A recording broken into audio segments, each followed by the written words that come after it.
Okay. I think we're good. They can hear us, maybe. Hello. We're good. We'll find out if they can fucking hear us.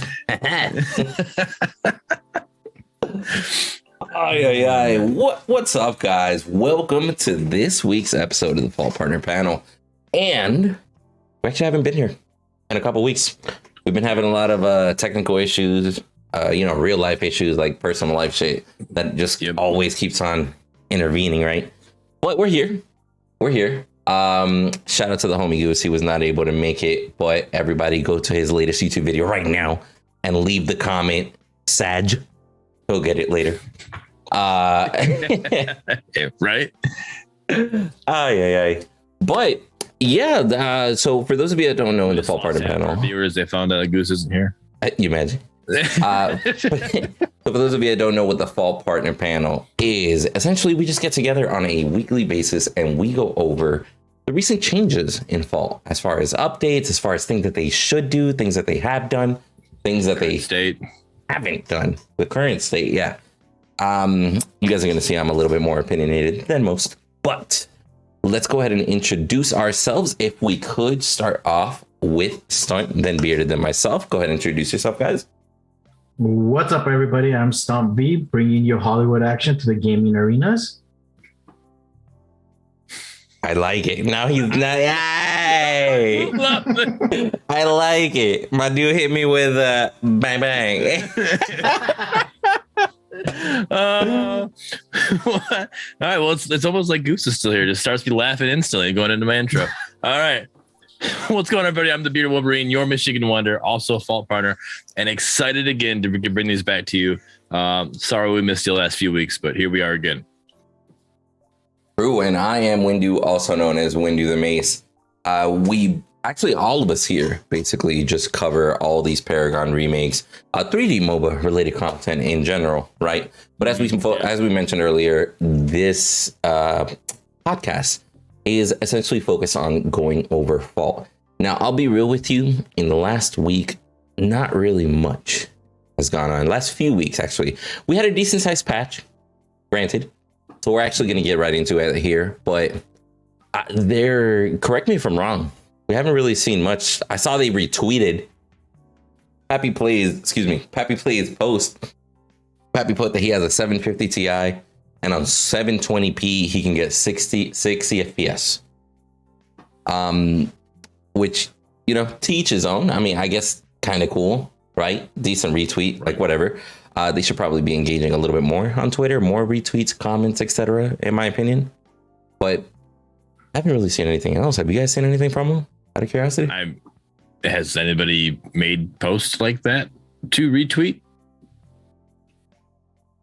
I mean, how active is their social media viewers? I don't know what do you want to call those? Yeah, the fan base. I don't know. It's a good question because they need shit to retweet. Right. So if they don't have anything to retweet in that regard, then there's not much they can do. But then again, if they're not active, there's a good chance they're not going to have as active of a community as they could have. I was just going to say that was going to be the thing that was, coming out, because they went for a while there being active, putting stuff out there, whatever it may be. It might not even be things that actually, whatever, like that random Gideon, post to let you know who's leading in the Gideon mastery. It's like, okay, that came out of nowhere, but that still was something, it was activity, and keep giving us stuff like that. I would love to see who's high on Murdock. Come on, let me show me where I'm at in Murdock. Am I top 10? Am I ever even close? I quit playing them, with the masteries because I'm trying to get masteries everywhere else. But like, I'd like to know where I'm at. Yeah, just something. That's what I'm saying. Like something.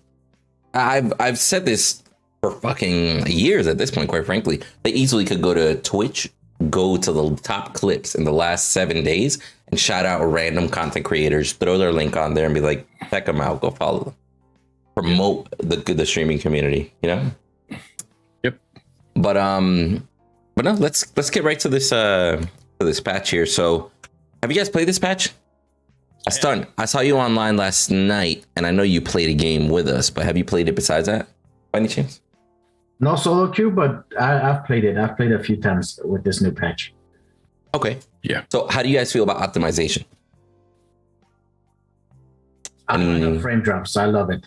It's very smooth. I'm sitting at a solid 119 frames right now. Like only time I'll drop occasionally, depending on what's going on, huge team fight or whatever, but it's not like the huge drop that it was.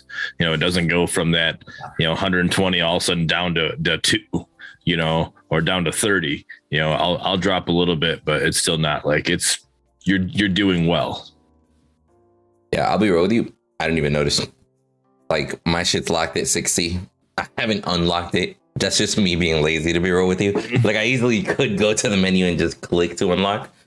That shit should have been locked at 60. I just been playing. It's one thing I want them to fix. I don't know how easy it is or what's going on, but I feel like every game I have to go in as I'm in the game, open up. Like every time you boot it up, click on 120 and then hit apply. And then because if you do it in the main menu, it doesn't work.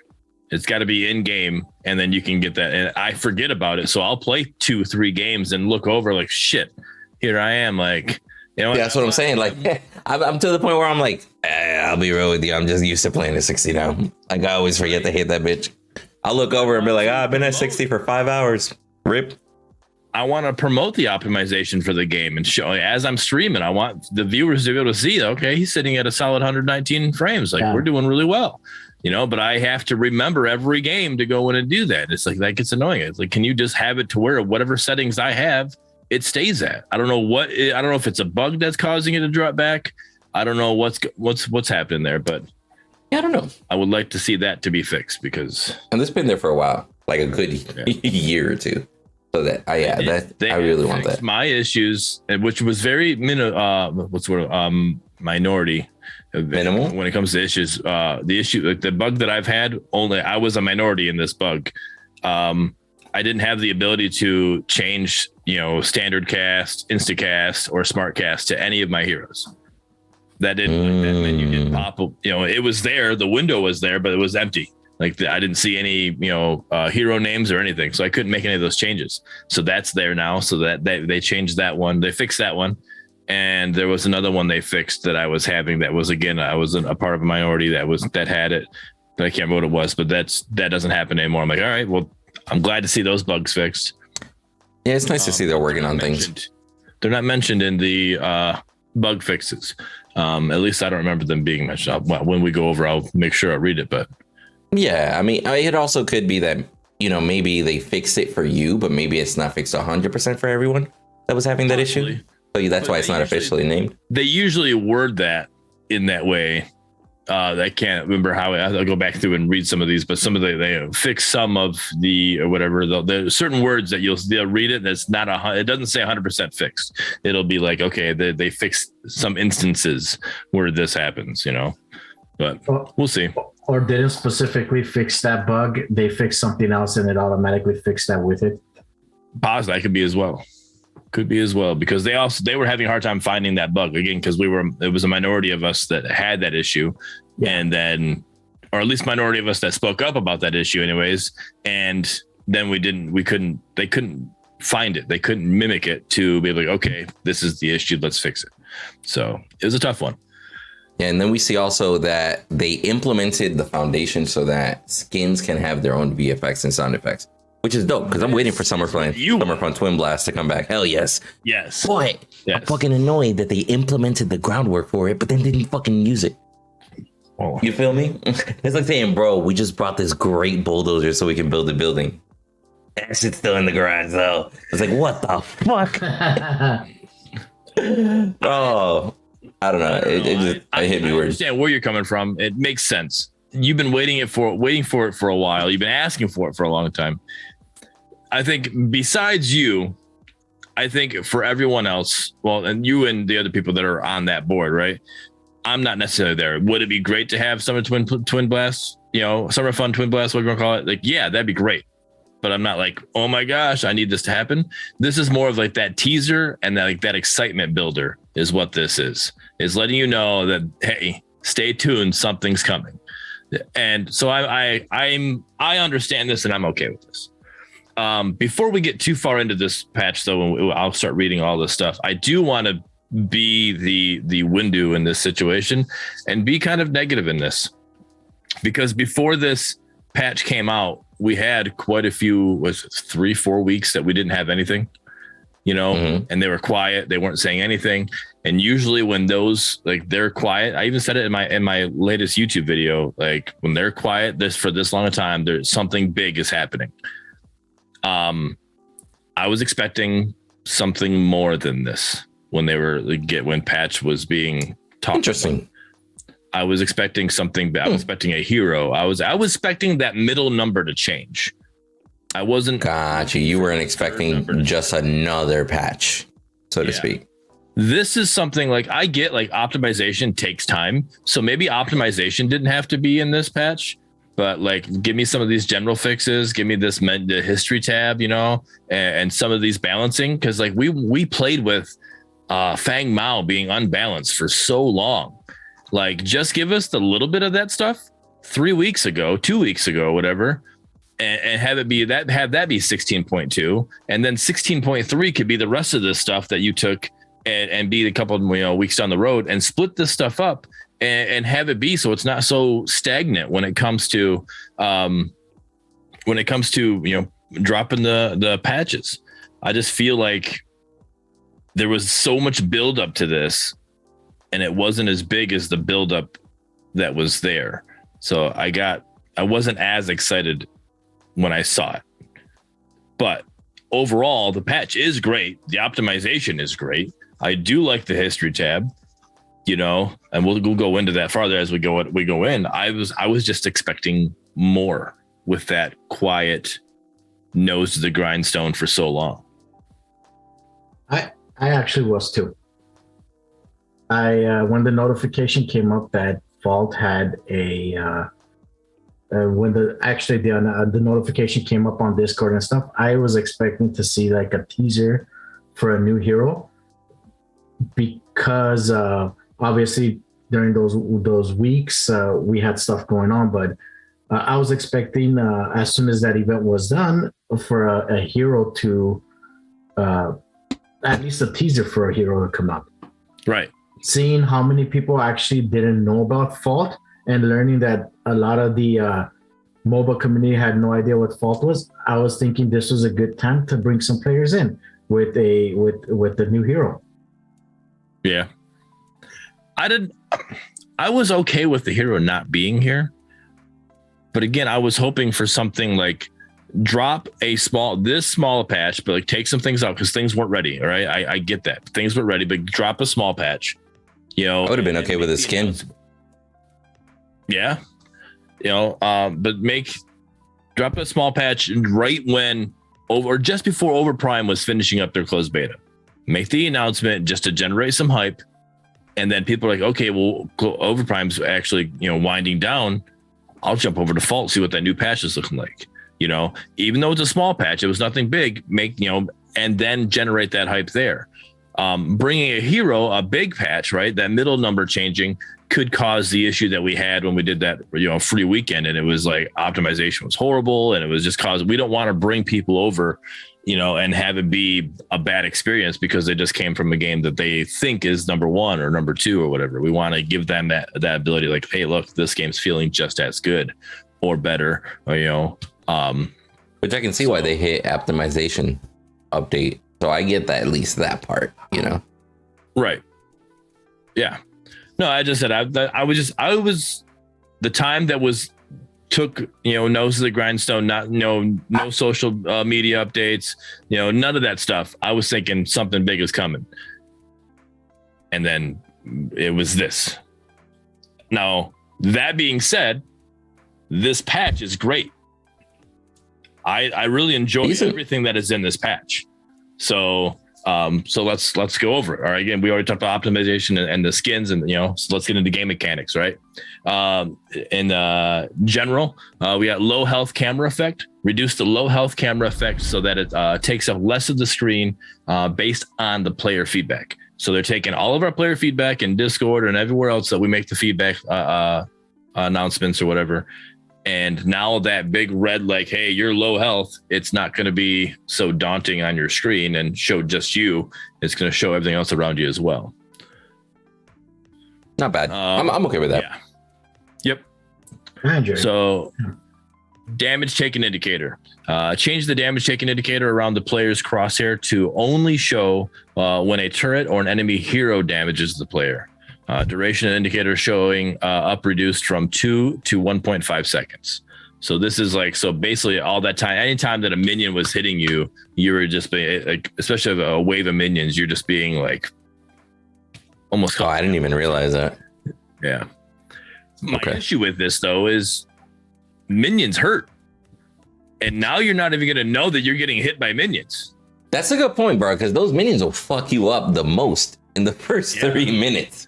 Yeah. So interesting. ADC, man, you got to support this. All right, we're going in, or you got a jungler or a gank. I'm like, dude, they got minion advantage. Like you don't understand what's going on right now. I can't just go in there and start hammering these guys. But we got to get these minions down. So you really have to, as an ADC, man, you really have to focus on that minion advantage and see what's going on, because you're not going to get that notification that you're getting smacked by some minions. So, go ahead. Oh, no. Yeah, you're good. All right. I was just going to say, I don't disagree with you on that one. Like, I almost wish they would have a different effect if minions are hitting you or something. Like for me to distinguish, hey, I'm taking minion damage versus hero damage, so to speak. Like, am I actually getting targeted by somebody that came and ganked me, or is that just the minions hitting me, you know? Right. Just an idea. Yeah, no, that would be a good way to decipher all of that. So, menus, they have the new history tab. All right. I like this. All right. And the reason it's super nice is I'm still trying to get better at the game. So if I get one of those defeats, which doesn't happen often, no, just kidding. When I get one of those defeats, I can go in there and I can look and I can see, all right, why? What was going on? Who was being fed? What was I building? What were they building? And I can see that information. I'll go from this. Okay, this is where I should have made the changes. Or this is what I need to try next time. Yep. One thing that I would love to see here, and this is something that Fault Metric has, and it's something that even OverPrime had, is just simple data. It doesn't have to be even a graph. It's like, most damage, most shields, most heals, even just something as simple as that. You don't even have to have the whole team. There's like little accolades like that. Because if you look and you're like, most damage, enemy Feng Mao, then you could probably be like, okay, that Feng Mao probably made the difference. I could see how we should have probably focused him a little bit more because he had the most damage. Does that make sense? Like just a little bit more data, because I know they have the information to all that data. It's just a little bit bare. Just seems like an out of game scoreboard to me. Am I the only one that thinks that? No, I haven't been using it. What I'm seeing here, though, I'm looking at it. I don't see a stat, and tell me if I'm wrong, but I don't see a stat that says how many Raptors were taken. No, it doesn't show it, which you probably should. Points, but that you'd have to go through and do it a lot of math. Okay, this person had this many kills, so you get a favorite point for that. You had this many minion kills, you get so many points for that. You know, so you have to go and then you can break it down. Like, okay, this is how many favorite points they had not doing all of that. So here's a favorite point. That's what I'm saying. Like this is, you can't even. It's a good base. Hours. Yeah, it's a good rough patch. I would say. Like it looks great, but a little bit more detail would be clutch. That'd be great because Raptors are huge. I got a video coming up. I'm waiting for it to finish doing the HD processing. I got a video coming up that shows, and all of us were actually a part of that game. We had a Sparrow against us that was just hidden. You know, she had 20 plus kills, and we decided to, we made adjustments and we focused Raptors. We destroyed them in Raptors. I think we were 5-1 on Raptors. It made the difference. And it made the difference, And so that's something I would want to see. I would want this because I want to be okay, what's going on here? Did they focus Raptors? Is that the issue? I mean, looking at this match here and, in the example screen, it looks like the team that won, they focused Raptors. You had the ADC that had 20 favorite points. Their ADC had, they didn't have an ADC. That's an issue. Yeah, right. Kalari? Question mark? It was Decker. Just going by the red. She had the red favorite points. She had two favorite points. And now we know what happened. Right. yeah. Well, yeah. But the one, they didn't pick ADC. Two. Troll builds. Right. But yeah, overall, I think it's a good addition. I like that they're headed in that direction. Yes. I just really think there's still a lot more work to be done, but I love the overall aesthetic of it. Yeah. Go ahead. Oh, sorry. I was gonna say, what do you guys think of the idea instead of a separate stat chart opening up? If you click on each individual hero, you see the stats right underneath it. Even if it's one sentence or whatever, showing the damage taken, the damage dealt, you know what I mean? Almost like those drop-down tabs you have in certain pages.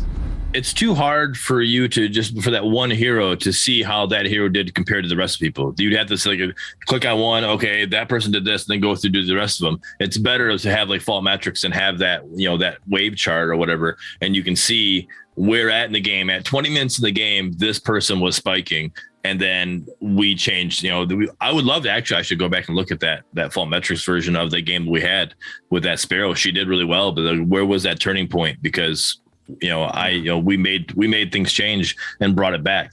So I'd like to see where that was. You need to see that to be able to use it as a learning, to not just to see, all right, how did I do, but to see how did I do compared to everybody else. You would need everybody else's information in that. Yeah. What I would like to see with this screen here, or what you could do here with what the extra information you're talking about, is keep the recent games where it's at, but have, you know how like on Instagram, right? When you post up multiple pictures on Instagram, you have like the dots below it, and you have like 3 dots. You got 3 pictures, so you just slide over and you know what dot you're on, right? Okay. I would like that here to have like those dots down here, and you could hit a arrow button over, and it'll go and it'll show you the graph, and then it'll hit it again, it'll go and it'll show you, team damage or something. Hit it again. Just give us a couple more pages of information that'll be on there that you could just go back and forth. I think that'd be a great idea. Then you could just click on the recent matches and find that information there. I mean, I'd be okay with that. Like, it's a creative way, like pages, so to speak, that you can move around, right? I'm okay with that. Yeah. That's not going to be bad. Now, good. Oh no, go ahead. My bad. I forgot. You're leading the ship today. I'm sorry. I'm used to it. Do your thing. So I'm just going to read what it says here. So we've added a new menu tab that will contain the stats of all the players in your previous matches. In the future, you will be able to use the page to view the recorded replays of your games. All right. So this is they're eluding. This is an eludement to the replay system, so that's something that we know that they're working on. They want to have that, so we're getting there. That's going to be nice to actually have too, especially as content creator. That's going to be awesome for us. All right. I was excited for that. I'm hoping they have a freelance camera too. Not will it only be like a learning tool to show what went wrong during the match, but at the same time, for content creators, it'll be a game changer for sure. For sure. HUD added a red buff tip message. Scoreboard is now sorted by role, chosen, and draft, which threw me off. I read that and I thought we were going to have like whoever picked first, they were going to be up top. But no, ADC is the 4th one every time. I don't think that's what I play as ADC. So so ADC is going to be, if you want to know where ADC is at, they're literally go countdown 4, and that's going to be ADC, and then their opponent is going to be right across from them. So I do like that the fact that you can just like, all right, this is where I'm at. This is where I'm at with CS. This is who I should be competing with. Yeah. Yep. So I do like the fact that it's mirrored like that. I just the way this is read or written, and the way I read it, I thought it was going to be all right. I picked first, so I'm going to be top in the in the scoreboard, this match, or I pick last, I'm going to be bottom in the scoreboard this match. That's the way I read that, but I do like the setup. Yeah, I mean, I get it. I'm not mad at it. Nope. Items: Sands of Time, unique active, stasis. Enter stasis for 2.5 seconds, 150-second cooldown. It's 600 gold and builds into Nirvana Jewel and Radiant Poise. Thoughts about this item? I mean, like with Sands of Time and Sigil, like I like the fact that they're there because it gives you the status effect beforehand, basically for the low, right? But you don't get none of the actual stats that the finish item gets you. If you want the actual stats, you're going to need to build up into it. But I mean, I'll be real with you, especially like as a jungler, that 1,000 gold Sigil of Favor, it's kind of clutch to just kind of throw that on. You have crazy wave clear in the jungle, solo, whatever. And then I can go on to build boots after I got that. You get me? Like, I don't need to finish that item to get the effect. So I'm digging it. I ran a few matches with Menace as my support, and he'd go Richter or even Steel, and he'd put the Sigil of Fervor on, and it was helping with wave clear, one, but it was also just doing damage to like we were doing some damage to the enemy. That's clever. Like, yeah. I didn't even think about that. It was a good one. So I'm gonna go over the stats here with Sigil of Fervor too. Is a unique passive, Crushing Presence, deal 3 to 20 based on hero level, energy damage per second to enemies within 600 units. Damage is increased by 100% against minions and monsters. You get 250 health, you get 1,000 gold, builds out a green thumb, and Almighty Gale and Baleful Armor will now build out of this component. Yeah, I dig it. Yeah. Nope, I like it. I don't know if it needs to have the health, to be real with you. I think it's already strong as it is without the health, personally. But I dig it. I think it's not bad. Yeah. I think you get the health because it's building out a green thumb.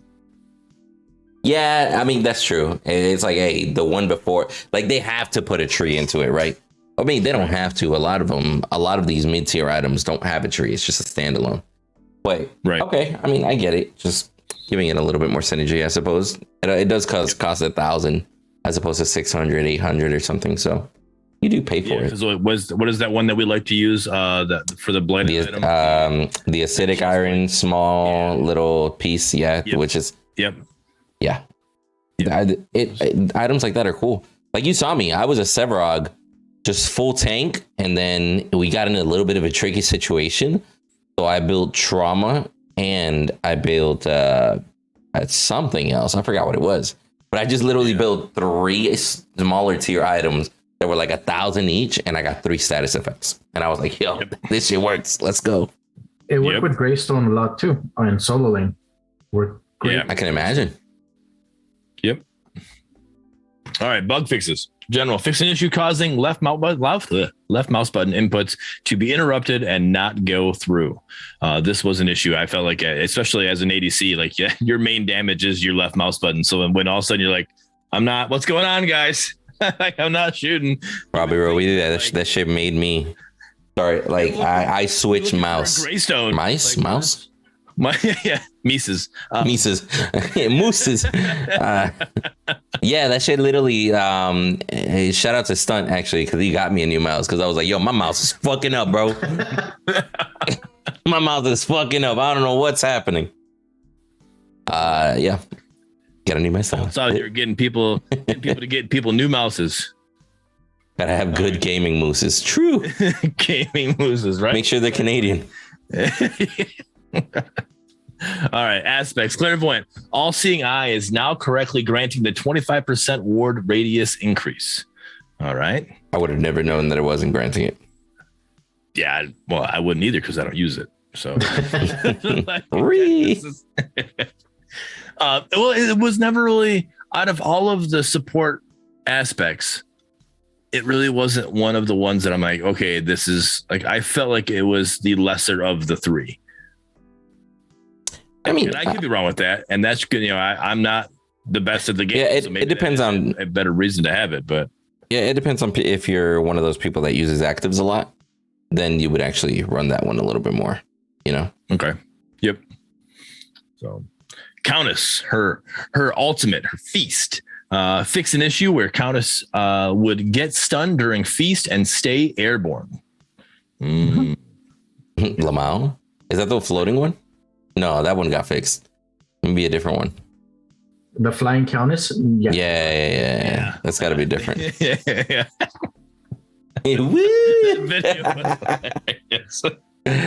Aye. Wasn't that was Mangoose and Ed that made that one? Yeah. Wasn't it? Yes. That shit was hilarious, bro. Duck hunt. All right. In honor of Mangoose, Kwang, power of the heavens. fix an issue where the ability wouldn't hit tethered targets if they were on the edge of the tether range. So, which is whack. Is that something? So when I read this, I was wondering, is that something that like the range, like it says that it's hitting 400, let's say 400 units, right? I don't know what the actual range is, but let's say 400 units. Is that something like maybe it was 380 and they just needed to bump it up to where like it was actually hitting the 400? Like, no, I think that was more of a bug. Like imagine you get tethered and you could walk around, right? I think it was more of a bug that if you walk to the edge, that invisible wall that held you there, I think if you were at that max range for some reason, you just weren't taking damage at the max range of the tether. All right. Morgesh, Swarm, her E. Fix an issue where Morgesh would keep ghosting after her spawn expired or swarm expired. Yeah, that one is annoying, especially because that's the one where she's immune to CC. So you're trying to do shit to her and she's just like, nope, I'm gone. I'm like, how the hell? Like, get back here. Yeah. That should have been done forever ago. So that one was kind of annoying. All right. Sparrow, Relentless, her passive. Fix an issue causing Relentless to apply on-hit effects. All right. Her Inner Fire, her ultimate. Cleaned up the hitbox to allow players to more accurately hit the main arrow. I don't know how that even means in that situation. I know the main arrow is the middle one, right? You have the two that shoot off to the side, but like cleaned up the hitbox so you can more like. What does that mean? Like, is the hitbox dirty? Do we have to go take a Swiffer to it or something? Like, what do you mean cleaned up the hitbox? What does that statement mean in that situation? Does anybody know? Anybody in chat know what that means in that?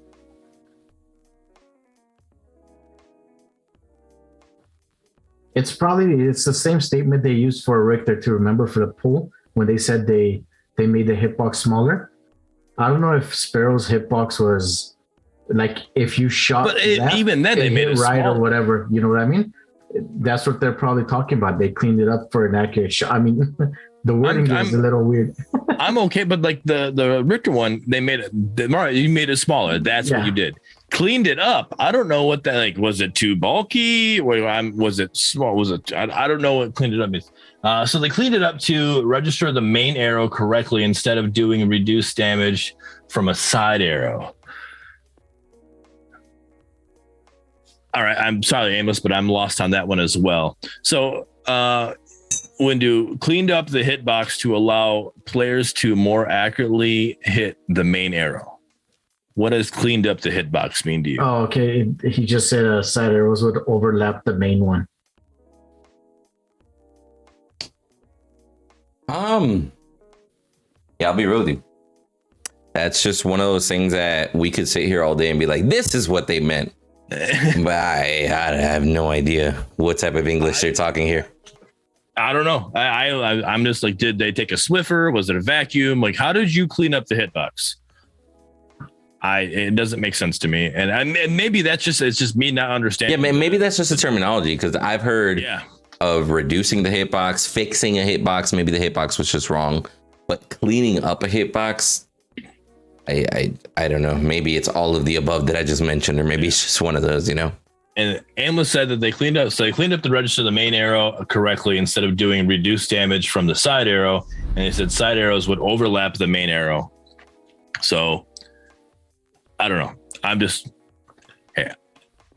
This would have been one of those that a little clip to show it might have been cool.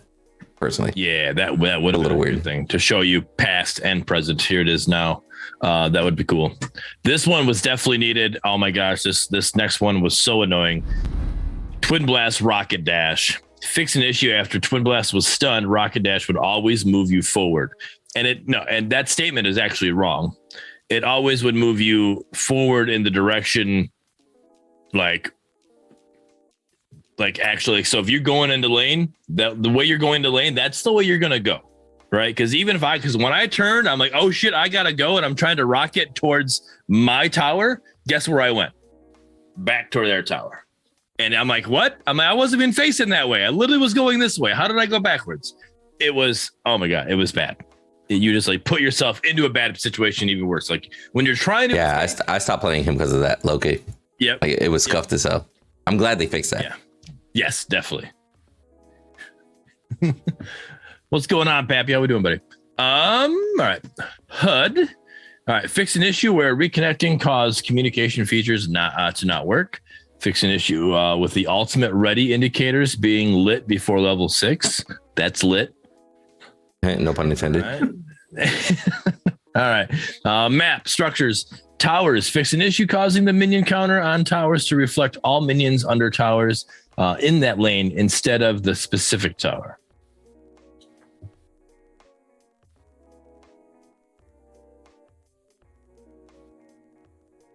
Huh?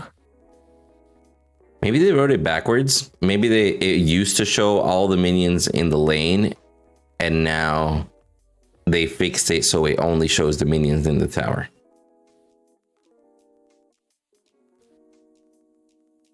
That, right? Okay. Is that what I read out of that? Maybe? Because that makes more sense. The minion counter on towers to reflect all minions under towers in that lane instead of the specific tower. It sounds to me like there's minions getting past a tower, and you got minions at T2 and minions at T1. No, I think it's like, let's say for example, there's 2 waves of minions in the lane, right? One of them's at the tower, the other one's on its way. For some reason, the tower was showing 12 instead of just 6. Okay. You get me? Like it wasn't just showing the minions in the area. That's what I'm getting out of it. This is just the weirdest fuck sentence. Like my English teacher would have failed me for that shit. I'm gonna be real with you. All right. Well, good thing they're Canadian, so we're good. I can't, bro. Jesus. Keep going. Fix an issue causing towers to continue targeting invulnerable targets. What's an invulnerable target? Like whenever Boris is dashing or Steel's dashing, I thought if they're still under the tower while dashing, the tower should target them. But if like they won't take that just means they don't take the damage. Right. Or wait, no, they do take the damage. It just they don't get CC'd or stuff like that, right? Invulnerable isn't invincible. Well, that needs to be taken care of because when and that's if the kit stays the same, when you bring in Revenant has that ability to pull somebody into the Nether Realm, and when you're pulling Nether Realm, towers won't target you. True. So that is something that needs to be adjusted, but I don't know if I agree with the fact that a Steel can dash through me in the tower, do damage to me, and the tower doesn't target him because he was invulnerable. But it used to target him, though. That's the interesting thing. That's what I'm saying. It used to be, and I agree with it. Like, hey, he just did damage to me under tower. I don't care if he can't be CC'd. Fucking chunk him, please. Right. Like, the fact that they're not getting targeted, I'm kind of what is disagreeable with it. Just fix an issue causing towers to continue targeting.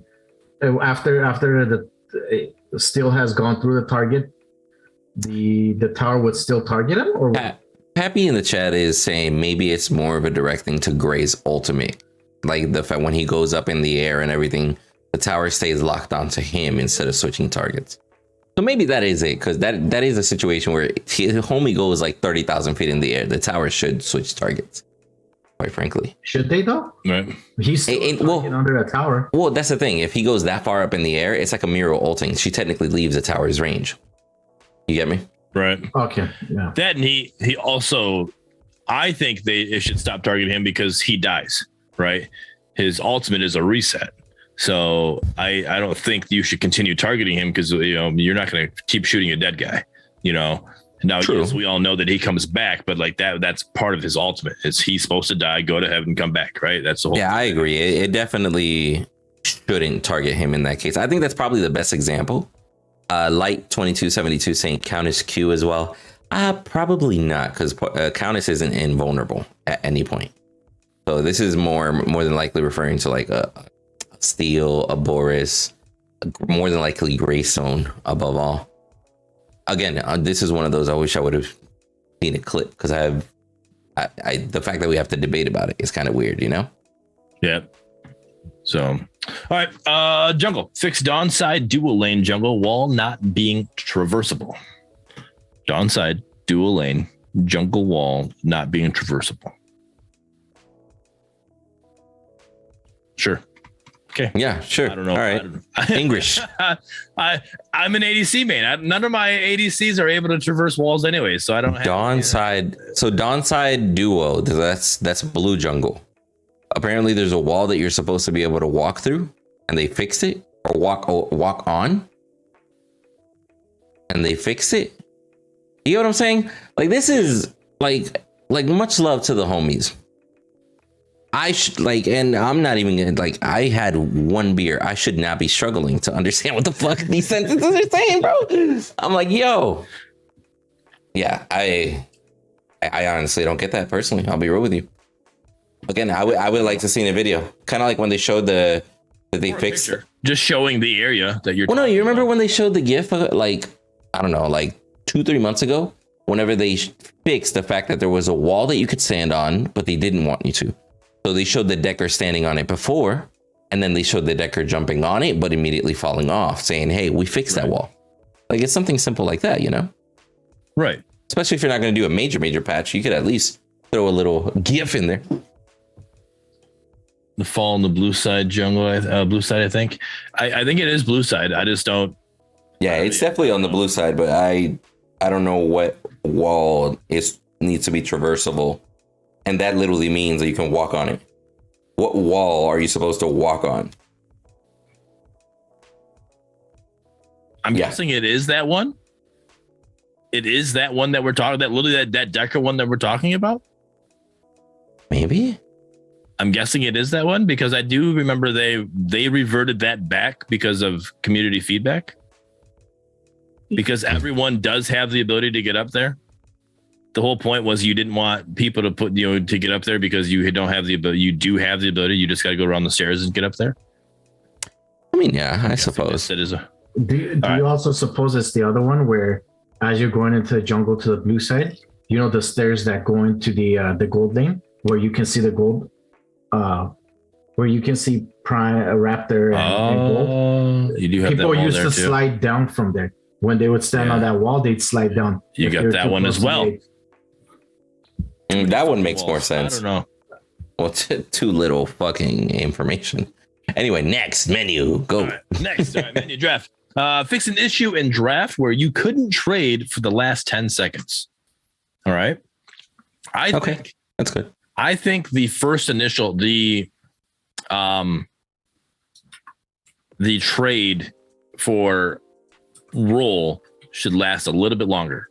Should give us a little more time to trade for roll. At least like another 5-10 seconds or something. Because if the last person that picks and you want to trade, you're scrambling like crazy trying to get a trade going. Because then once you go into the hero select, all right. So Windu, you picked ADC, but I'm trying to get ADC. I picked jungle. All right. Well, we weren't able to switch roles. So then we get into hero select. Well, now I'm just going to pick ADC. You're going to pick jungle. Well, now you're going to be your recommended build is all scuffed and everything. I'm going to be a recommended build jungle as an ADC, and I don't want to build jungle. You should be. That's something that should be able to change. Yeah, you should be able to actually swap roles even while you're selecting your characters, quite frankly. Because let's say, for example, if we decided we're going to switch roles last minute, where it's like, damn, bro, they got to steal. Are you good with, I don't know, Greystone? And it's like, no, I'm not the best Greystone bet. So I'll run Greystone. You run Murdock. Let's swap. Like, it should still give you an option to swap then, personally. Yeah. Yep, I agree. That would help with that because that whole going in, I did it a few times playing with the Erythium, and then I was like, I went in, like somebody else was, oh no, you take 80. I'm like, okay. So I went in, I'm like, all right, well, it's giving me this mid, suggestion here for an ADC, and I don't want to do any mids, I'm not a caster. So it was no bueno. Sound effects. Fix an issue causing gold gain sound effects to not properly play. All right. Interesting. Visual effects. Fix an issue causing death visual effects to not play. Fix an issue causing blink items visual effects to spawn at the wrong location. That last one's a little funny. The other ones are quality of life. Well, I'm not mad at it. Right. All right. On to balance. Aspects. Titan, reactive rejuvenation, base health regeneration per tick reduced from 0.6 to 0.5. That's 6 to 5 total health regeneration over 10 seconds. And we have missing health regeneration per tick reduced from 0.5% to 0.4%. That's 5% to 4% total missing health regeneration over 10 seconds. Yep. All right. That's something small, but I thought it was definitely noticeable. Definitely made you a little bit squishier. Well, I mean, and it's nice because we are in a tank meta. So anything to kind of help reduce the tank meta is definitely nice. So yeah, I'm okay. I read that. I'm like, I like this. Good in my opinion. All right, general experience range. Experience range reduced from 2,800 to 2,250. 2,800 to 220. Oh my gosh, 2,250 units. I got this. So I read this and I was so confused what experience range was. I'm like, experience range? Like what? I'm like, I got right now. I got that one. I'm at level 132. As I can go up to, it was 200 to like 2,800. Like I can go up to 2,250. And then wait, no, it says units. What are we talking about? I'm so confused. And then I forgot that they added in that range that you have to be to the minions, to get that experience. Like, oh, okay. So, and I like this. I like this change because it makes it to where it's not just so easy to sit there and milk the experience. You literally have to be somewhat closer to the fight to get what you need.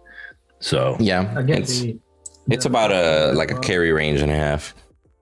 Again, the 50 above or 50 below would have made a big difference if they just made it 2,300 or 2,200. Yeah, right. Clearly, that's the sweet spot, man. That is the sweet spot. All right. No, I like this because it rewards the people who are able to freeze a lane. If you're able to freeze the lane, you're forcing your enemy to have to come closer, which then it exploits them for a gank. Whether them having to be back even farther just to get that XP when you got that lane frozen. So I like it. Heroes, Decker.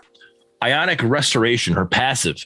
Mana back from a ion bomb is reduced from 60 at max to 40 at max, right? Which was her beginning mana that she got at that level. That is crazy. All right. Max mana back from ion bomb reduced from 280 at max to 200 at max. Again, that was her beginning at that when that started off. Ion boosters, right mouse button, cooldown increased from 8 at max to 12.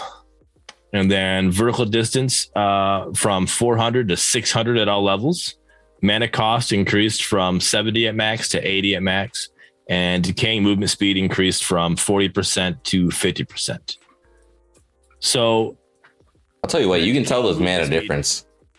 Oh, yes. Yes, definitely. Definitely noticeable. You're also not getting the mana back. Like that was a big change. But that decaying movement speed, that 50%, does that mean it's actually you're losing it faster when it was at 40%? Is that what that's saying? You know what? I think so. I think you're losing it faster because it also increases your movement speed over time. And if I'm not mistaken, how long it lasts also. Like there's a certain amount that's already there. That just means typically before you were losing 40% of it over time. Like you get me? Like it was, damn, how do I even say this? Like at the rate it was reducing at, I think it would be 40% at a time. I'll be honest with you, that's a weird one. I can't even word it properly. As you level up, it should get better for you. It's actually getting worse if we think of it the way that we were just talking about. But maybe that's the control of it, because the actual ability itself gives movement speed to everybody, right? So if you're getting more movement speed as it levels up, you also have to find a way to taper it down. Like as far as the greater way. Okay. It's interesting. Yeah. All right. Ion Fence, her ultimate, mana cost reduced from 300 at max to 150 at all levels. Which is nice. Range, especially because of this, range reduced from 2,000 to 1,500. So that one hurts more. That was a good chunk on her. But all of this, I think, was needed just because she was top tier support for the longest time. So this kind of brings her down to allow the rest of them support to be used and utilized a little more often. All right, on to the big dog here. Feng Mao, health per hero level reduced from 90 to 88. All right. His reaping dash, his Q cooldown is increased at 12 for at max to 14. All right. Guardian shield now no longer deals damage based on leftover shield after the shield expires, but now it grants at max 15% spell vamp and lifesteal while the shield is still active. His base shield changed from 250 at max to 190 at max. And shield physical power scaling is increased from 85% to 125%. And his ultimate, the physical power gained per execute, is reduced from 5 at all levels to 3, 4, and 5. So you have to get that 5 you have to reach max to get that 5 again. So with Feng Mao here, he was definitely overtuned for sure. So he needed these nerfs. But I have yet, and maybe this was the nerf he needed. I read this, and I'm like, I don't think this is going to fix him. I think this just makes him broken in another way, possibly, right? I need to play the game to find out. But I haven't played a Feng Mao to really see this. The one Feng Mao we played was somebody who doesn't play the game very often. You could tell by the way they're playing him, which is fine, But like, other than that, I haven't played a Feng Mao to be like, okay, this is that, like, this is good, or this still needs to be worked, or whatever. But what are you guys' thoughts on the shield now being spell vamp or lifesteal instead of being the damage?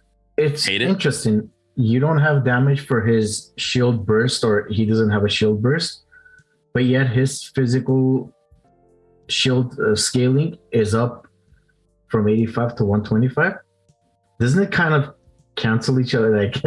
Like the shield this is the thing about that. The shield lasts longer, essentially, and while it's up you can regen, right? So that's kind of cool. It's more of a sustain mechanic, but they're taking the damage out of it, right? Like, the whole point of this character was to be an explosive, quickly get in your face, get out, assassin, duelist type character, right? And now we're just gonna make one of his arguably his most damaging ability, we're going to turn it now into a sustainability.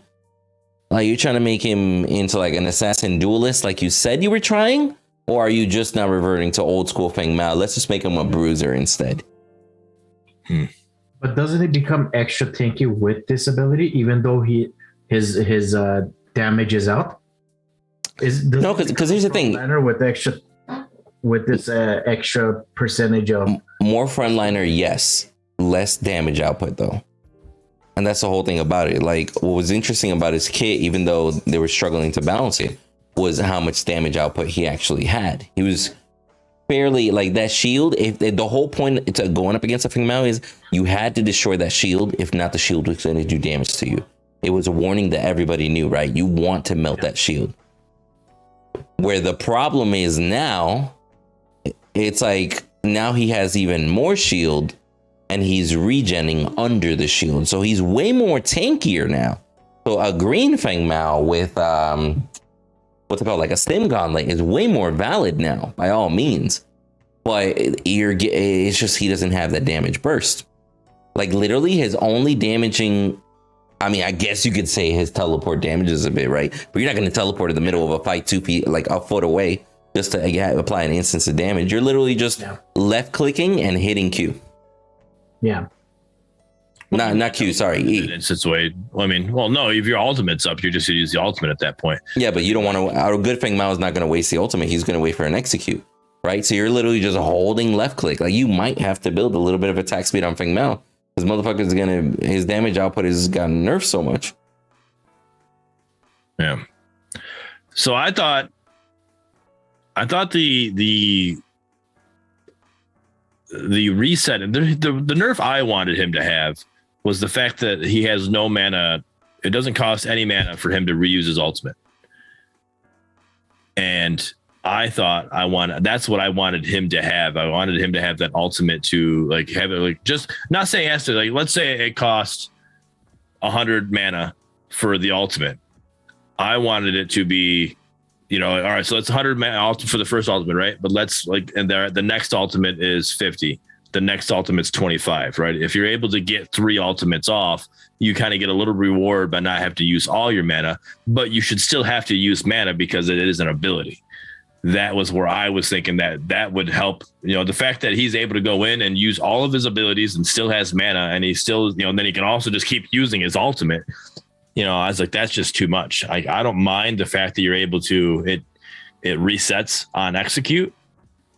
I think that's a cool part of the game, like a little cool feature with him.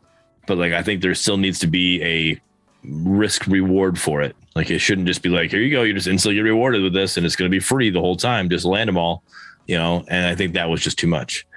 Like I said, I've yet to play against a Feng Mao to where I think this is enough. I could definitely see what Windu's saying with it kind of really just totally changing him and how he's played and what they were going for. So I'm interested to see the next patch where the balances are, because obviously he's one of the newer heroes and we're still trying to balance him and see what goes on from there. True. Very true. So I saw that happening as you were setting it down. Glad you did, because I fucking didn't. I was like, yeah, that's definitely going to start. Everybody watching and listening has no idea what just happened. Right. I literally watched the foam start going to the bottom. Like, oh, that's when it's going to start coming back. I'm like, here it goes. Jesus Christ. For those of you that don't know, I literally was drinking a beer, set it down, didn't realize it started foaming all the way the fuck up to the top and overflowing. Oh, bro, I put that shit on the floor so quick. That shit better not get on my mouse pad. Nope. Right. Yeah. All right, sorry. Continue. So I gotta go to his wish list.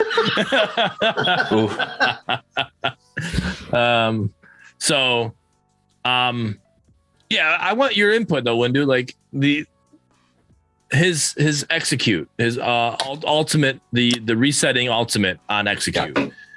I felt like a good nerf for him would have been to make that mana cost, to actually give it mana cost, not full mana cost. Just for example, let's say what I said was 100 mana for the beginning, right? Like that. Let's just, I don't know what it is. Let's just say it's 100 just for numbers reasons, right? So it's 100 for the first time, for the first initial use, right? That second use, let's say it's 50. That third use, let's say it's 25. And those numbers can obviously be even, but I just feel like there should be a risk reward for using it, right? You still should get a benefit for for putting yourself in a position that you're able to continue to use that ability, right? But you should still have to have some kind of like negative to it, like using mana. Like, all right, I did all that, but now I'm out of mana. We need to, I can't do much more. Like, I feel like he could just sit there and do a bunch of stuff. He could do all of that, and then he could also use a teleport, kill somebody, and guess what? I can teleport again. Like, you literally just use 2 abilities 4 times, and you're good to go. Yeah, I think his issue was always scaling. They easily could have adjusted his ultimate, right? Like, they could have implemented something on there, like you said, restrict the timer on it, restrict what he can do while he's got a recast. They could have restricted the amount of power that he gained out of it. Just gave him like something flat and like way less valuable, but it still slowly starts stacking up, right? Not crazy scaling. They literally could have even made it to the point where it's like, yo, if you're having him scale 5 power per kill, maybe he doesn't need to recast, Like, if he gets a kill with it, that motherfucker just got 5 power. I think that was worth a fucking ult. Don't you think? Right. Yeah. I think so. The fact that scaling was his issue, and then they're like, oh, well, we're still going to keep the scaling, but we're just going to make him tankier now. I'm like, okay, all right, whatever, guy. Like, I don't understand that one, to be real with you. Nope. He went from being my favorite hero to play that I'm like, okay, I'm not going to touch him. Personally, I hate that shield, that right mouse button shield. It ruins the essence of what they were trying to create. Now he's more like old school Feng Mao, which I liked, but it wasn't my favorite pick. Does that make sense? Yeah. That definitely does. No. And now he's that stage in fault. But sure, I like him. It's not bad, but I'm not gonna do it. you like me, but it's not your favorite pick. You'd rather have Mangoose. So that's why Stunt is here. I'm kidding, bro. So, all right, moving on. Greystone. Base armor reduced from 27 to 25. Base armor per hero level is reduced from 3 to 2.9. All right, that 0.1 is a huge difference. All right. Sure. Is this Fury swords or is this fiery swords? I would say fiery. But I can see what you mean by theory. Because my English one, learn my English in a book, is reading of that now. And I'm like, that totally says fury. Because fire is F-I-R-E. I'm like, fuck. I don't know. Anyway, continue.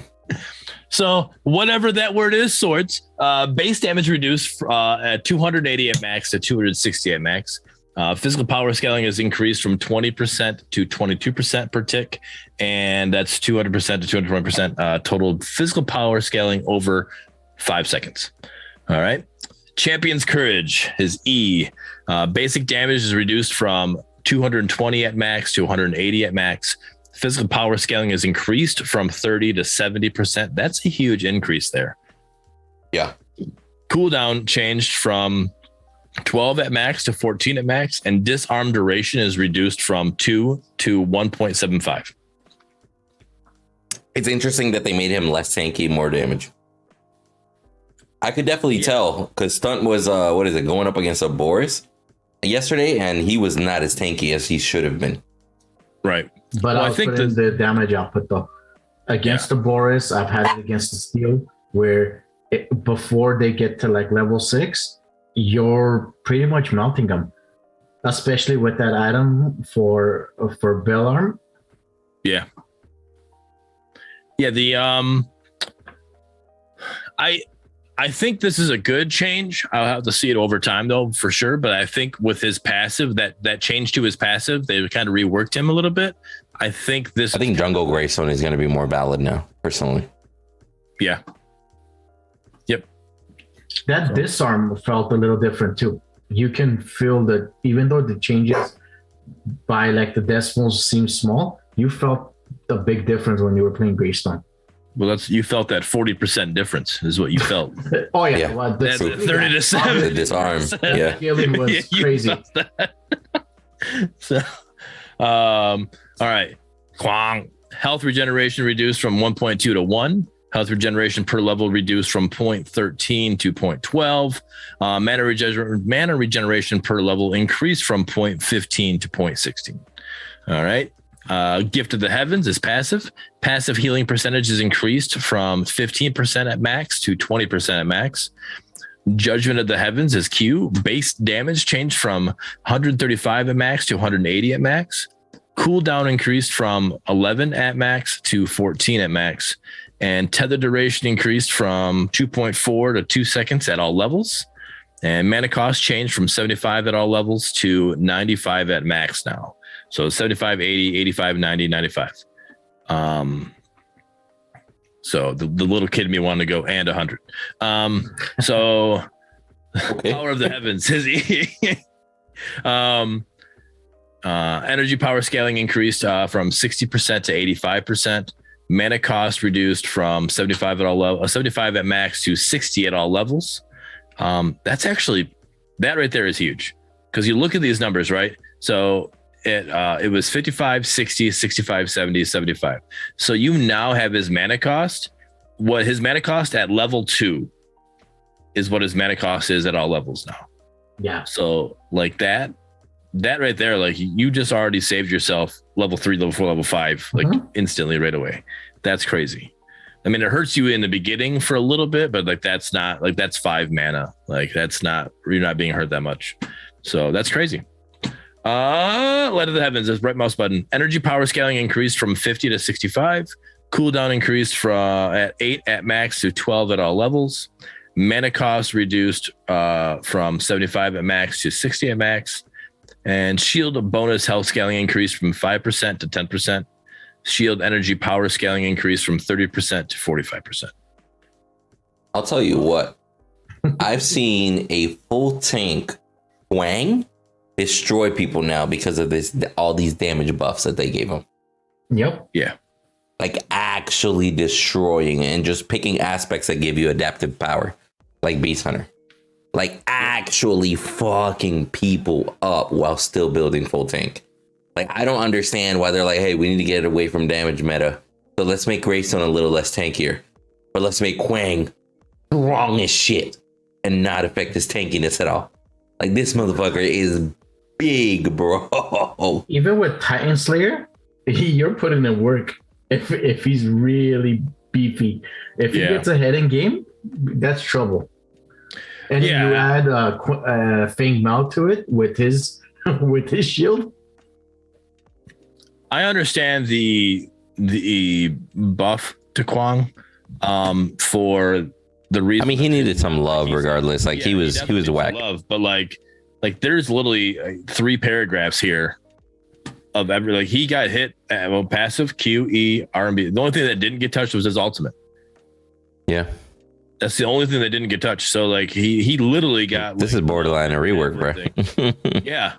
Like, it's like, okay. I think he needed some love, but I mean, you know, damn. But the question comes down to, if you're gonna give Quang love and he's a solo laner, why squish up Greystone a little bit when those two are a perfect, like, it's a perfect match. Counters to each other. Yeah, it's a perfect match in solo lane. Interesting. I don't know, bro, because they also did give Greystone a little bit more damage, so theoretically you should have a little bit more damage to output. Like, they just, I guess maybe they're doing this. Maybe they're just saying, hey, we're giving solo laners more damage so we can hopefully just get them to stop building tank items. And even if a tank builds 1 damage item, he's that much, you know, affected. He's that less tankier than what he could have been, you know? Maybe trying to entice people. Or then you have these fucking tanky ass Quangs that are still doing a good amount of fucking damage. So I'm against it. This next one I have an issue with. Yeah. All right, let's get into it. Morgesh. Festering Toxins, her passive. New stacks are now capped at a maximum of 10 per targeted unit. All right. Pestilence, her Q. Base damage reduced from 195 at max to 160 at max. Cooldown changed from 9 at max to 12 at all levels, which was her her number 1 at level 1 for that. Her curse, her ultimate. Base damage changed from 420 at all levels to 400 at all levels. I'll go over that one. Actually, that started off, it was 180, 300, 420 to 200, 300, 400.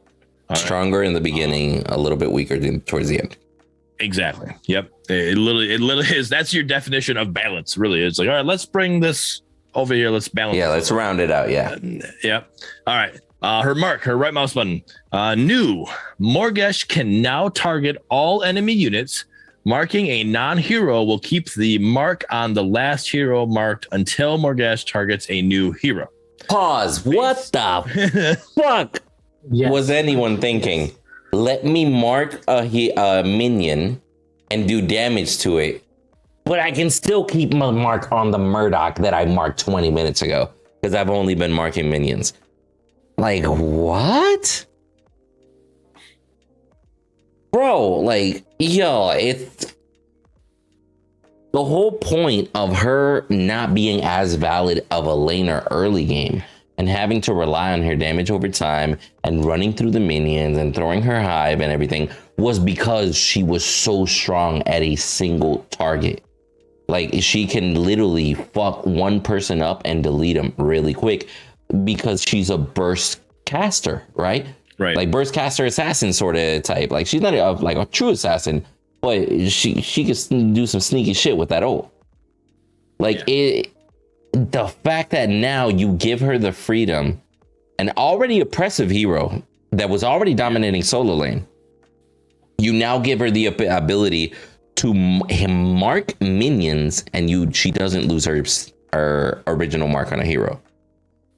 Like, I think if you mark a minion, you should lose your stack. That's your penalty for marking a minion. If you want to do it and you want that to be a thing, fuck it. But you should be able to lose that mark by all means. Yeah. She's already one of the easiest heroes to play in the whole fucking game. You don't have to hold somebody's hand and be like, you still get to keep your mark though. Like, come the fuck on, bro. Who in the dev team is a Morgus lover that said this was a good idea? That's what I want to know. Now imagine you mark a super minion, you clear the minion wave as that super minion is getting damaged, and you still have a mark on your hero that's trying to counter you. Right, and then you ult the Murdock across the map because you still had a mark on him. Like, I don't know, bro. Like, there's a lot of things in a lot of bigger companies that make it all the way out to the public, right?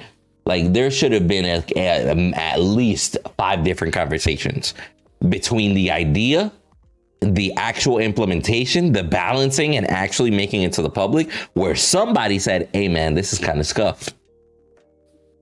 The fact that somebody the entire time said, I like this is a good idea, is fucking mind-blowing to me, personally. I am totally against this one.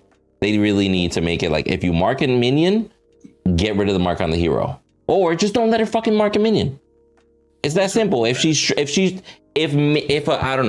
Morgus is struggling to keep up with lane clear early, then they should have not fucking picked a Morgus with an auto lock on ability.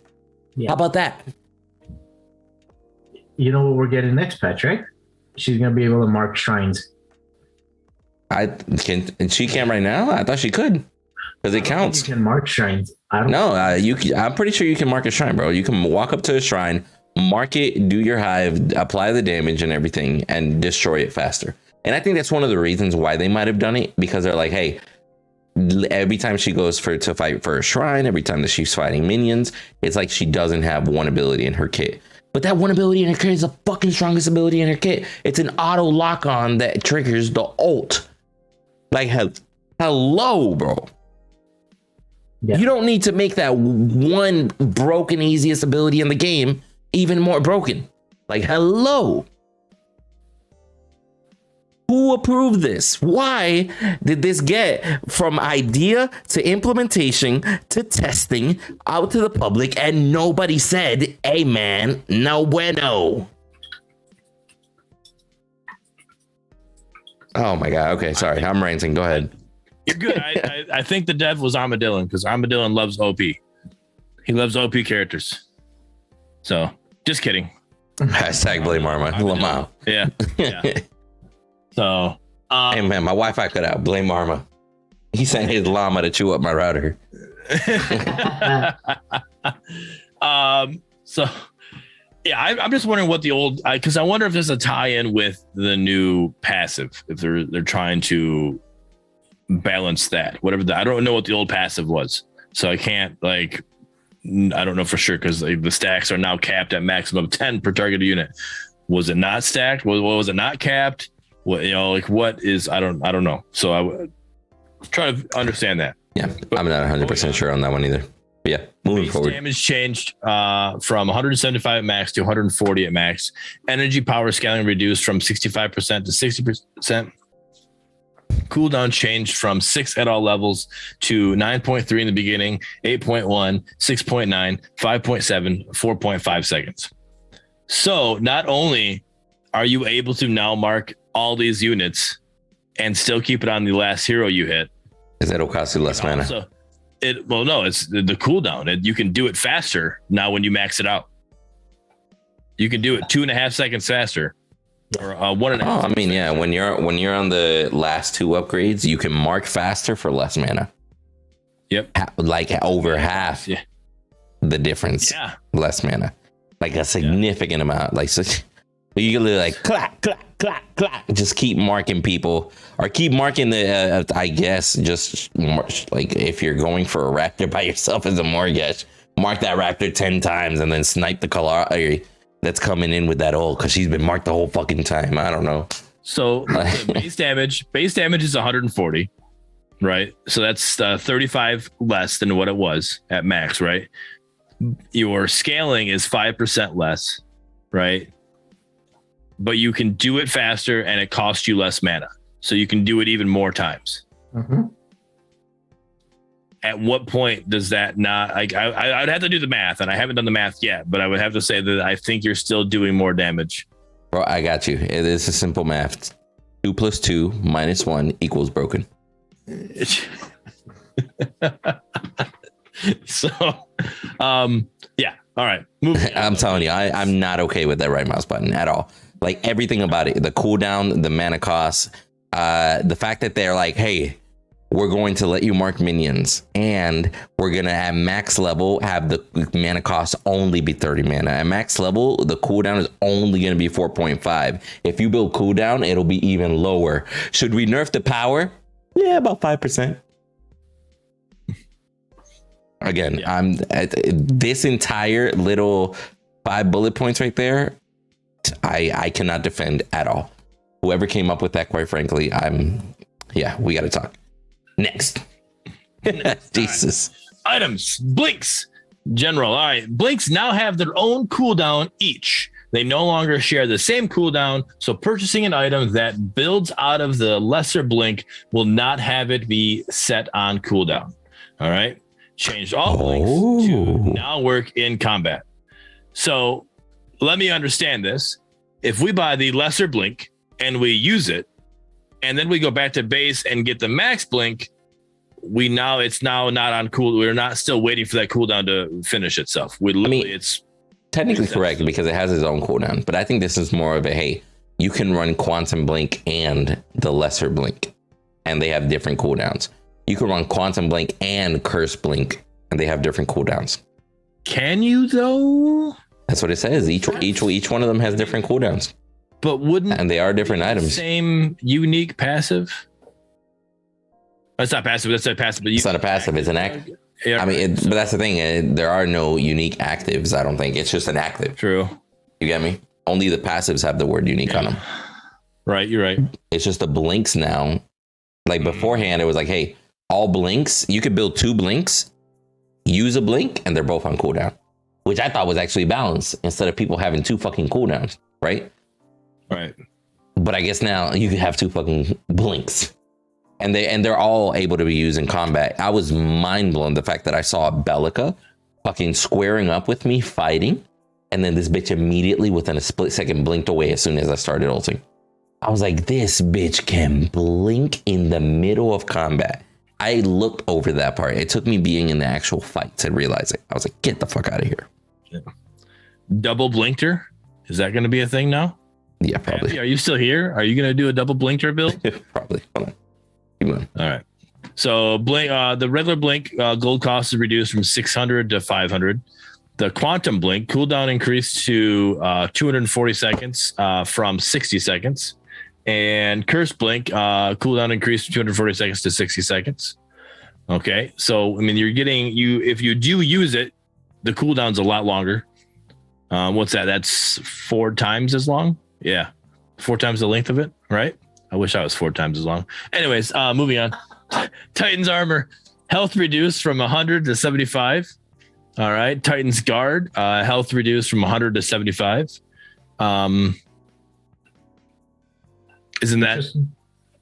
Doesn't Titan's armor build into Titan's guard? So isn't that just the same thing? Yeah. But right. Okay. So, all right. I mean, okay. Map jungle. All right. Shrines, missing health percentage on shrine killed reduced from 20% to 15%.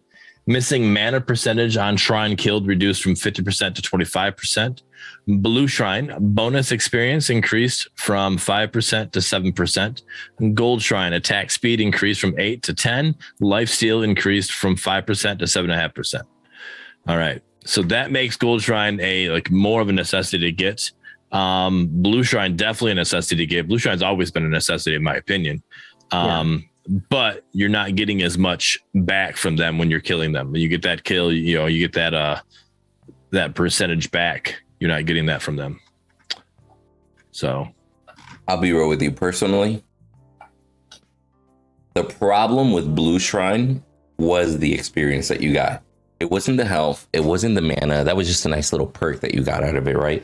The fact that a jungler can hog those blue shrines and get a 4-level lead on somebody without even trying. That motherfucker could be behind on farm, no kills, no assist, has been hogging those blue shrines and literally just kind of trying his best. He will still be 2 or 3 levels above anybody, and anybody that plays Fault knows levels make a difference. Oh, yeah. Especially the mid laner. But I kind of like that, though. I understand what you're saying. And I'm on your side a little bit, but I also like the fact that it's like that, because it shows, because a lot of people, when you're playing Fault, a lot of people aren't doing the objectives. Oh, what? You know, so, and if they're not doing, if you focus the objectives, these are benefits. You know, that 7%, 7.5% lifesteal on Gold Shrine is huge. You know, the 10 speed on Gold Shrine is huge, right? Blue Shrine is the biggest one here, I think. But it shows you that you need to focus objectives. Raptors that we talked about in the beginning. Getting Raptors is huge, right? Yeah. It's not what Raptors used to be. Hey, you guys don't have to worry about Raptors. It's no big deal. Like, it literally, if you focus Raptors and you can stop the other team from getting Raptors, those favor points add up in the end. That becomes a big deal. And then, you know, getting these blue shrines. You know, I used to leave the blue shrine for my support, and then I realized, like, I'm losing out on XP as an ADC. Like, I need that. You know, like, if we're rotating over and blue shrine's up, I'm grabbing it. Mm-hmm. It's too massive. The enemy team, I don't want the other team to get it. You know. And I could sit there and babysit it, and, you know, hopefully mid can get there or jungle get there, but I'll just get it. It's more beneficial for the ADC to get it as well if they're there. So I'll grab it. You know, it's huge. And, you know, getting objectives is a big thing in this, and that's what I like about it. Like, they want you to get objectives. I mean, yeah, but I don't know, bro. Like, there's a fine line between that too, because we've all seen the moments where Raptors became too strong and it literally was just, hey, just grab 3 Raptors. That's an instant GG. Shove it down mid. You know, we've all been through that in the past. And we already see how impactful these shrines are for laning. And now it's like, hey, the shrines are going to matter. Or the blue and the green and the gold one are going to matter even more, specifically just the blue one. Right. The fact that there's 2 blue shrines giving you 7% increase. Massive. Massive. And if you're a greedy jungler and you manage to snipe both of those, you're not only getting the 7%, but you're denying anybody else the 7%. So you're literally just you yourself scaling constantly as long as you farm. Because you can grab that blue shrine and then immediately go kill the raptor. And now that's an extra 7% off of you killing raptor. You follow? And same thing with mini prime, same thing with big prime. Like, that's why it's so dangerous to have those right next to it. Because it's not like you grab blue shrine and you're like, let me hit a small minion now. The danger there is the jungler, not the mid laner. And even the mid laner with blue shrines, like, we've all seen is like, oh, hey, look, that Gideon's 4 levels above me. I wonder why. Yep. Yeah, again, I would have never said blue shrine needs a buff. I would have said blue shrine needs a nerf. Who will prove that? I don't know. I agree with Bearded too. It's giving it a way for people to engage more. I guess they're looking for a way to, I guess when people complain and say the game is a little boring in the beginning, it's giving another way of having team fights or whatever, you know what I mean? A fight over these shrines. And you're right. When it comes down to taking the blue shrine, playing mid lane, if my jungle takes one and I constantly take the other one, the enemy team, they're in trouble, especially the mid lane. You take a shrine and you go over to dual lane or solo lane and you help out as Gideon with the 3 rock combo, that's huge. Yeah, even if you get a kill, even better, because now you get an extra 7% off of the XP. But then even if you get an assist, extra 7%, like, it's, I don't think that 2% was needed. But yeah, this is my 2 cents. You know me. I'm gonna stay quiet for a few parts and then I'll be like, that's fucking busted. So, but yeah, that is it for the patch. Again, besides the small things that we talked about, or the not small things, the few things that we talked about, overall, I think it's a great patch. I love the balancing going to it, making changes in the game, making it so it's not just stale, monotonous all the time. So I'm happy with it. And I'm dealing with Fang Mao all the time. So I guess I don't know, that nerf must have been enough, because I don't deal with them. Okay. Yeah, I don't know. I see the direction that they're trying to take, right? Again, some of these changes, like, you definitely see a lot of like damage buffs in general. I guess they're trying to encourage more damage metas overall, right? But I'll be real with you, like, I'm okay with the patch, but there's just a few things in there, like minor details, where it's like, why let Morgish mark a minion? Like, you get me? Not even a little brief paragraph like, hey, we did this for this reason. We felt that she needed more, blah, blah, blah. Just randomly do it, as far as we're concerned. That up, because I actually wanted to talk about that. I forgot about it. So if you go back and you look at the old patches, because I went back, I was having a conversation with somebody in Gen Chat. They brought up something, and I thought I remembered something. So I went back, I was reading some old patches. And in those older patches, a lot of the things that were made changes, like, there was always a paragraph in there. Not always, but there were a lot of the times there was a paragraph. It was explained. This is the reason for that. Now they're not doing that anymore. I'm not saying all these things need an explanation, but some of these, to explain some of these changes would be nice. Hey, this is what we're changing. Fang Mao. Hey, we're changing Fang Mao. Due to community feedback, due to whatever. We've seen he was being oppressive in these situations, so we're making these changes for this reason. Stuff like that. Just a little paragraph to explain why the changes were done would be great. That tower, the whole invulnerable tower, maybe a GIF would be great, right? But also a little explanation. Hey, this is what was happening. This is what we don't want it to happen. Stuff like just little things like that. Like, we should never a long way. Yeah, we should never read a patch and have questions while reading something. You get me? They should be clearer explanations as far as everything. Here's another thing. The patch is great. The game optimization probably feels the best. Yeah. It looks it's amazing. But now we have that Narbash issue where you would get weird shapes because Sparrow would ult you. Now you have every time Narbash screen tearing. The screen tears or something. Oh, I didn't even know that. I haven't tried Narbash. My only worry here is, again, these guys are doing an amazing job every patch, right? I'm just hoping they're not putting a Band-Aid on the wound and constantly just covering it with another Band-Aid. That's a very epic thing to do. Yeah, because in the future, it's going to hurt. Look, we have an amazing patch, but now Narbash is thunk. And then other stuff that happened in game. Recently, I looked at somebody's gameplay. I was watching their gameplay, and Twin Blast all of a sudden went machine gun mode on their basic guns with no damage. I mean, we've seen it happen in the past. Like, changes happen, and then bugs start occurring, right? Which it's a natural cycle of things, right? Yeah. Some changes lead to bugs. Some bugs just aren't found and then randomly still show up, right? Very rarely. It'll happen, right? Or some bugs take longer to fix.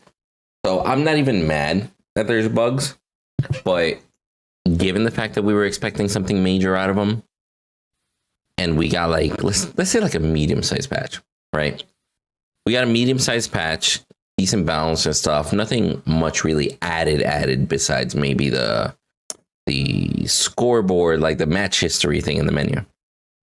So then from there, it's like, well, now they got to add fixing problems that arise to the priority of the list, right? And then they still already had the other stuff they were working on. So now is it going to be another month and a half until we hear something or see something for another patch? You get me? Is that patch they were planning on, is that going to be delayed another month now because they got other shit that popped up now? Well, the way it's been said in Gen Chat before this patch dropped, they're talking they're using it as cooking, right? They said, we're preheating the oven right before the patch drop. We're preheating the oven. We're getting it ready. It's close, right? And then as they talk about how it's getting cooked or whatever, like they literally through as the days went on, they're using that example. Hey man, as somebody that did culinary, that's not preheating the oven. That's literally cooking something smaller in the oven and then be like, hold on, guys, we got to clean the oven. Gonna be a little bit so we can actually put this turkey in here. It's like, bro. But I'm talking about this 16.2. Before 6.2 came out, they're talking about how they were preheating the oven, right? And then they preheat the oven, and then here we go. Once the oven was finally heated, we're good to go. It was cooked. Here's your patch, like 16.2. Now, when people are going into Gen Chat and they're summoning patch, they're talking about how they're still gathering ingredients. That was the terminology that's being put out there. So, like, it's almost like the patch it's not even close. Yeah, it almost like this is a filler that they hoped would buy them some time. And it's like, hey, you guys are going to have to wait. The other patch isn't ready yet. That's what the vibes are. That's what I get when they're like, you're still gathering ingredients. So that means you haven't even started cooking? Right. Are you using the wrong analogies? Does that mean that, or does that mean literally you're still gathering ingredients? Does that mean you're still waiting for a marketing manager? Does that mean you're still waiting for like somebody in coding or whatever the fuck positions were there? Like, right. what is we're still waiting for ingredients mean to you? Because in anybody that actually does culinary and knows cooking, that means you haven't started shit if you're still waiting on ingredients. I mean, you can still be cooking and adding ingredients to it, but that's highly different. No, bro. Who you imagine who starts cooking and they're like, yeah, I don't got the sugar yet. That shit, I'm waiting on a Walmart order, but I started the cooking early. So I hope that's, you get me? It's like, no, you get the ingredients and then you start cooking. You could take some time to cook. Granted, some meals take hours, days. Granted, like you could put something in a smoker over 12 hours and that shit'll be delicious later. Fucking hungry now. But talk to me. Right?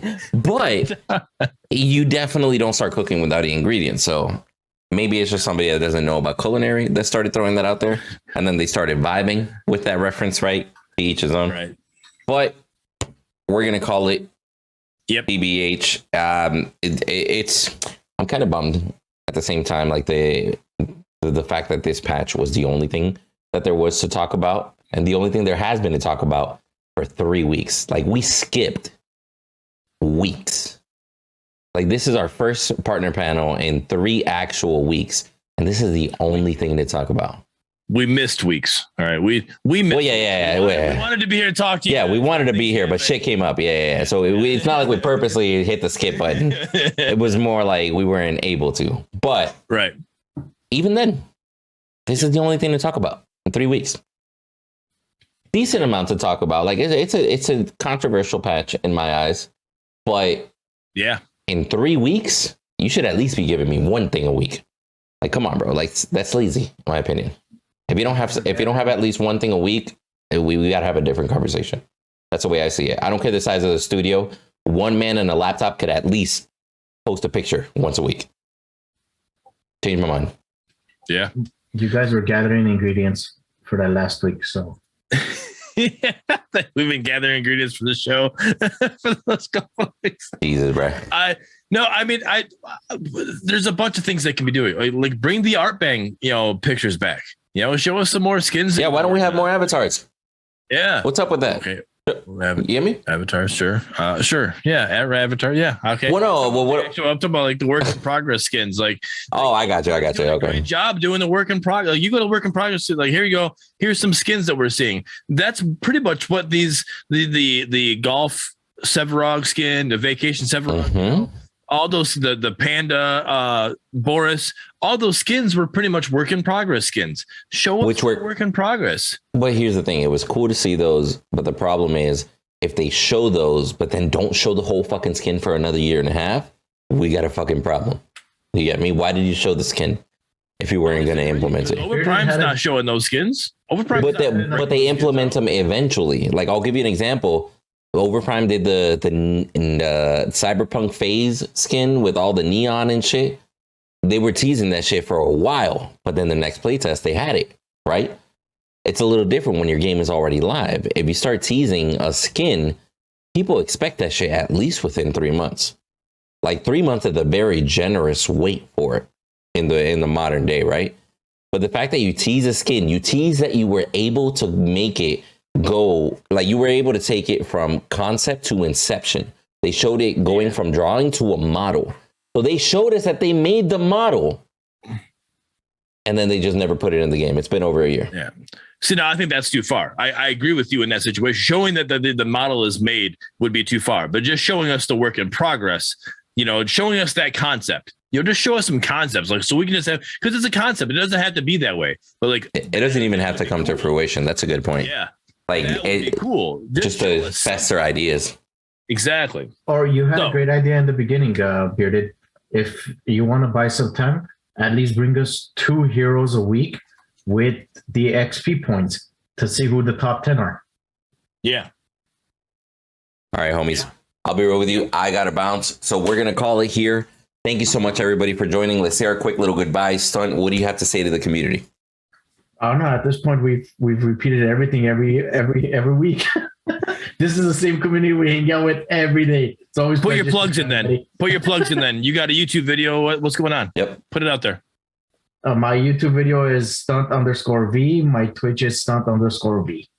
All right. What was your last video? What we got going on? Give us a little input on the last video you just dropped. The last video was 81 team kill for the OverPrime weekend with Shade. Nice. There you go. Awesome. All right. Also, I got a YouTube video. It's literally sitting here. I'm waiting for the HD version to stop processing so I can actually just send it live. So it's probably going to be scheduled for tomorrow, hopefully, if the processing works the way I want it to. And it is a comeback Sparrow video. It's the video we were talking about earlier, how we came back against a pretty fed Sparrow. So we made a good comeback there, working as a team. So look for that. Hit the subscribe button on that YouTube, because I'm like 10 subscribers away from getting my own URL. So we're getting there. All right, goals. Let's hit them. Oh, right there. You're so fucking close, right? It is so close. Oh, man. But and then on my side, quite frankly, I'm just gonna say, as far as Strange Matters, I don't know what's going on, right? I don't know why they got quiet, why they got. It almost gives whenever you do such an efficient job of, like, for 3 months in a row, you're dropping heroes, you're dropping patches, you're communicating, your social media is on point, and then you go quiet for a while. We're expecting something big, and then this patch comes out, and now you tell us you're still, like, gathering ingredients. I don't know what the hell is going on. It sounds like a train that is not on the rails 100%, quite frankly.